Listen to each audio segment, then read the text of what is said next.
대통령님도 그렇고 저희도 그렇고 사실 처음부터 저희의 기대는 빨리 이 내란 청산을 최대한 빨리 하고 그리고 이제 국력을 모아서 김민석 총리께서 중요한 말씀을 하셨습니다. 정부의 스탠스가 이제 이해가 됩니다. 관련해 화제가 된 분석 끝까지 들어주시고 여러분들의 생각 댓글로 부탁드립니다. 뭐 물론 사전에 이런 게 참 문제다 뭐 이런 것이 필요하지 않나 하는 얘기를 뭐 대통령실에 있는 분들하고도 하고 정부에서도 그런 얘기가 있곤 했지만 고민하다가 제안한 것은 제가 했죠. 공식적으로는 그렇습니다. 근데 이제 그 전에 뭐 산발적으로 가령 이런 고민이 있습니다. 예를 들어 정부에서 그러니까 대통령실에서 인사를 할 때 정부 인사를 할 때 사실은 이제 특검이라든가 이런 것이 진행되고 나면 다 그것이 끝나고 나서 각종 인사에 반영하면 되지 않겠나 이런 생각이 있었죠. 정부에도 있고 각 부처에 이제 또 밖에도 있지 않았습니까? 근데 이게 생각보다 길어지잖아요. 좀 늘어지는 면이 있잖아요. 네.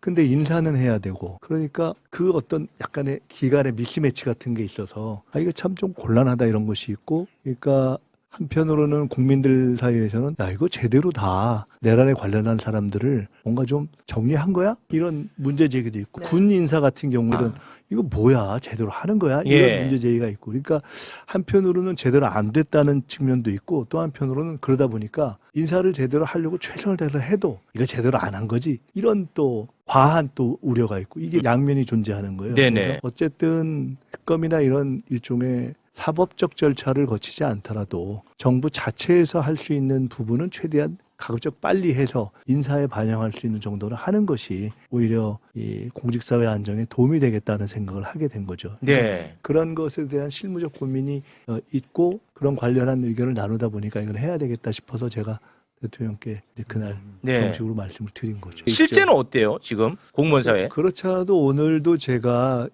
공무원 몇 분하고 그런 얘기를 했었는데 네. 아니 이게 실제로 그렇게까지 긴장을 할 일이냐 당연히 아니죠. 왜냐하면 압도적 다수가 무슨 상관이 있어요. 그렇죠. 네, 그렇기 때문에 상관도 없고 본인들에게 이것이 뭔가 영향을 미칠 거라고 생각을 안 하기 때문에 그리고 실제로는 일부 권력 부처 아주 고위직과 관련한 부분이 그것도 사실 사전 모의보다는 집행 과정에서 일부 관련이 있을 수 있고 네. 또는 있다 하더라도 사실은 사전에 모의를 하거나 이런 경우는 거의 없다고 봐야 되겠죠. 군이나 이런 쪽 아니고는 다만 스스로 상황을 인지한 뒤에 적극적으로 뭔가 행위를 했다 하면 이제 그런 게 문제 아니겠어요? 근데 그런 범주에 해당하는 경우는 정말 적다고 봐야 되기 때문에 네. 아마 대부분의 보통 공직자들은 그냥 그런가 보다 이렇게 넘어갈 겁니다. 그래서 그런 부분에 이제 다만 언론에서 선의로 해석하면 혹시 그런 식으로 악용되는 거 아닌가라고 우려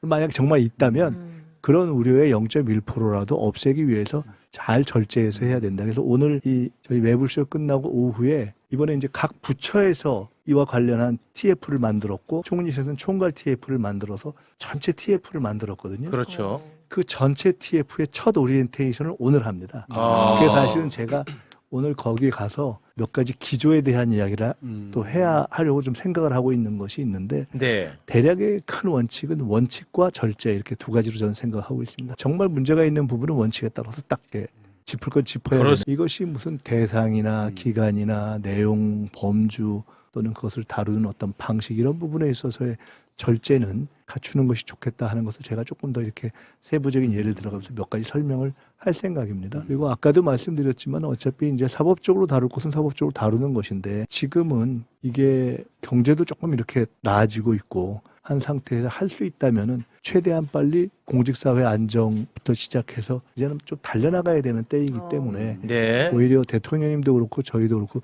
사실 처음부터 저희의 기대는 빨리 이 내란 청산을 최대한 빨리 하고 그리고 이제 국력을 모아서 경제 살리기, 성장, 도약 이쪽으로 가자 하는 게 소망이었거든요, 사실은. 근데 그것이 이러저러한 이유로 잘 안 되고 이제 국민들께서는 그 과정에 있어서의 어떤 사법적인 절차라든가 또는 재판 과정 이런 걸 보면서 이게 뭐지? 하는 의아심이 맞습니다. 생기니까 사실 이제 길어지고 오히려 좀 불안해지고 이런 것이 있는데 저희들이 그것을 일부러 늘리거나 일부러 뭐 없는 긴장을 만들거나 할 이유가 전혀 없지 않습니까? 네. 그래서 대통령님이나 저희 같은 경우는 처음부터 이 부분에 있어서는 가급적 신속하고 절제력 있게 딱 정리를 했으면 좋겠다는 생각을 가지고 있었습니다. 네. 또 하나는 인사에 반영한다는 게 어떻게 보면 이런 거지 않습니까? 가령 어느 정부가 바뀌었을 때 그때의 대통령실에 가서 일을 한다. 그건 사실은 공무원들의 입장에서는 꼭 그 정부가 좋아서라기보다 그 시점에 일을 잘한다고 평가받아서 픽업돼서 가는 경우가 상당 부분 있다고 봐야죠. 네. 그러니까 그것만으로 평가를 하기는 어렵겠지만은 그러나 인사라는 측면에서 볼 적에는 전체 흐름 속에서 이 시기에 이런 역할을 했으면 그 다음에는 또 조금 쉬어주고 뭐 이런 것도 있을 수 있기 때문에 네. 저희들이 그런 부분을 적정하게 판단하겠습니다. 네. 당대표설이 워낙 많아가지고 네. 제가 여쭤봅니다. 당대표설. 좀 죄송한 말씀인데 총리가 자기가 앞으로 뭐 하고 이런 거는 제 마음대로 다 못합니다. 그 아. 임명권자가 있기 때문에 전체 흐름 속에서 하는 것이고 그래서 뭐 제가 뭘 하고 싶다 뭐 아니다 뭐 이런 얘기를 하는 거는 좀 넘어서는 얘기 같습니다. 예. 그냥 농반 진반 총리를 좀 오래 시켜주셨으면 좋겠다. 그게 뭐 다 모든 것이 다 제 맘대로 되는 것이 아니기 때문에 예, 그렇습니다. 기본적으로 총리를 뭘 정치적으로 뭘 그다음에 뭘 생각한다 이것 자체가 네. 안 맞는 것 같습니다. 만약에 개인적 욕심대로만 한다면 헤드라인 하나 정도는 저희가 또 뽑아야 되니까요, 오늘. 아이가 현재 있는 일을 열심히 잘 해야죠. 네, 공감합니다. 다만 지난 20일 재판에서 기두현이 한 말이 자꾸 걸립니다. 그는 팩트 자체보다는 법리 공방이 중요하다며 사실 문제보다 내란죄 구성 요건과 포섭 범위, 공범의 범위가 중요하다고 말했습니다. 증거보단 법 기술로 무죄 줄 거야 라는 말로 들립니다. 그렇다면 심각하게 이 4가지 시나리오 중 무죄를 선고할 수 있는 2개의 시나리오가 떠오릅니다. 또한 지기현 재판부만 문제가 아닙니다. 내란 특검이 추가 기소한 김용현의 위계에 의한 공무집행방해 및 증거인멸교사 혐의 재판을 맡고 있는 서울중앙지법 제34 형사합의부도 마찬가지입니다. 이 판사는 다 아시겠지만 골 때리는 판결로 이 대통령의 피선거권을 박탈하려고 했던 자인데 여기도 직위원 뺨을 칠 정도로 엉망입니다. 그런 부분에서 3권 분립의 핵심 원리는 견제와 균형인데 지금 우리 국회 사법부를 견제할 능력이 있나요? 법원은 국회의원을 심판하고 의원직을 박탈할 수도 있지만 국회는 법원의 전행과 위법적 행태를 두고 볼 수밖에 없습니다. 그래서 지금 심각한 사법부에 대한 견제를 제대로 해야 하는데 민주당은 갈라진 상태입니다. 생각보다 내부 갈등이 심각하다고 들었고 현재는 어느 정도 봉합을 한 것 같지만 뇌관은 여전합니다. 해당 부분은 제가 내부를 면밀하게 취재하고 다시 여러분들께 보고드릴 것을 약속드리며 어나바는 오늘도 최선을 다하겠습니다. 여러분 고맙습니다.